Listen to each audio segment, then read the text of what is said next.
When Japan surrendered in 1945, Korea was finally free.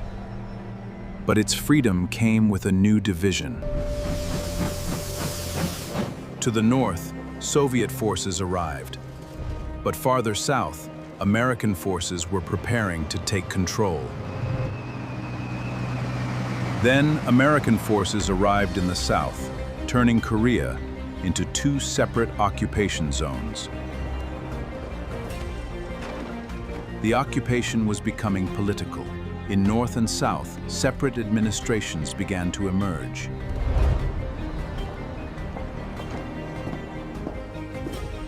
Efforts to reunify Korea continued, but disagreements deepened, pushing the two sides further apart.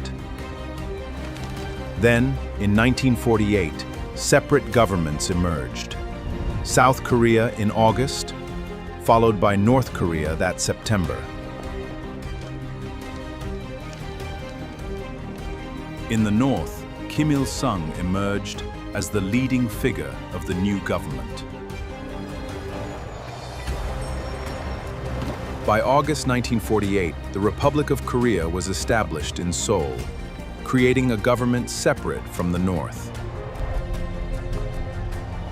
1 month later, North Korea formally established its own government, making the division increasingly permanent. By 1949, the two governments were building separate armies, while tensions along the border continued to rise. By 1950, the rivalry had become a dangerous standoff. Then, the balance was about to collapse. On June 25, 1950, North Korean forces crossed the 38th parallel, launching the Korean War. Within days, the South Korean capital, Seoul, was captured, forcing its defenders and thousands of civilians to retreat. With Seoul lost, the United Nations intervened, sending international forces to support South Korea. Then came the turning point. On September 15, UN forces landed at Incheon, opening a new route towards Seoul.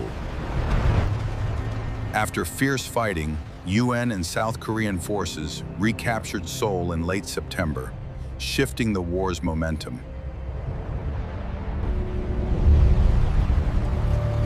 After Seoul was recaptured, UN forces pushed north, taking the war deep into North Korean territory.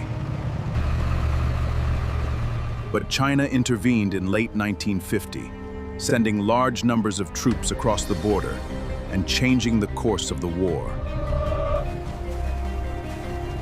China's intervention pushed UN forces south again, and the front eventually settled near the middle of the peninsula.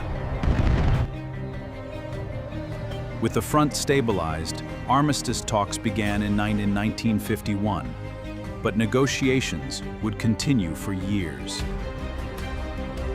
For 2 more years, neither side could secure victory, while negotiations dragged on and the front barely moved.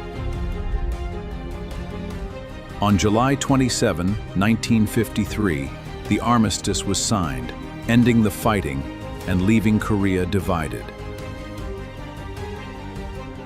Neither side accepted the other as the legitimate government of all Korea, keeping the peninsula divided for generations. More than 7 decades later, the Korean War still shapes the peninsula, leaving 2 nations divided by history, ideology, and an unresolved conflict.